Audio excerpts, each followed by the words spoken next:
So ayun guys, proceed na tayo sa design. So ito nga pala yung design natin sa kanyang living area. And then ito yung kanyang papunta sa kwarto. Then ito yung kanyang kitchen. Then dito yung katapat ng kitchen niya. Then yung may rep. Then ito naman yung papunta doon. Shoe rack to guys ha. Shoe rack and storage cabinet. So naka-curve yan. Then ito naman yun sa kanyang bedroom ceiling lang naman dyan. Ayan. At ito naman yung kanyang double deck. At ito naman yung kanyang cabinet. Ayan yung details natin guys, no? So ayan guys, simulan na natin yan. Baka simulan pa ng iba. Let's go!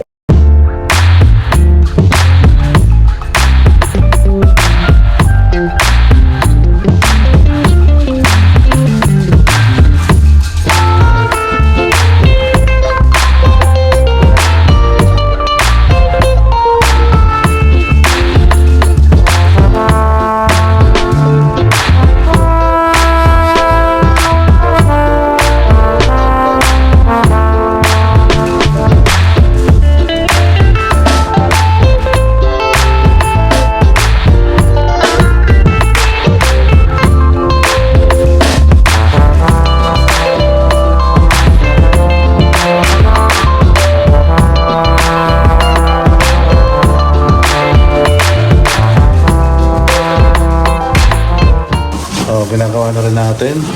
So ito guys, nilalaminate na natin. So yung rep protector na ba?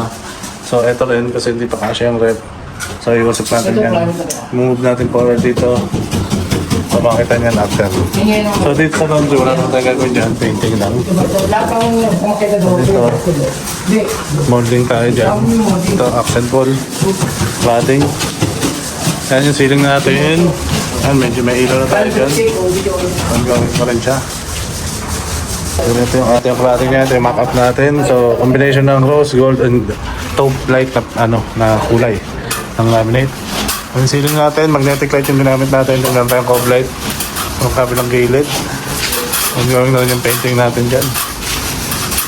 So dito, sa painting tayo. Dito kasi mapunta yung TV rack niya. Ito yung shoe rack niya.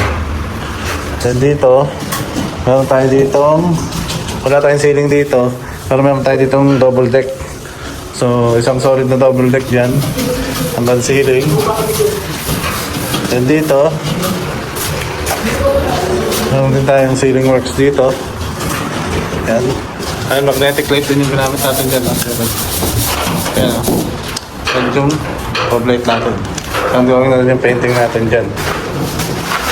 Yan guys, as you can see, gawin pa to. So maraming pa tayong aabangan dito. Kapag natapos to, syempre mapakita namin sa inyo. So guys, no? Yun ang update natin for today. Maraming salamat.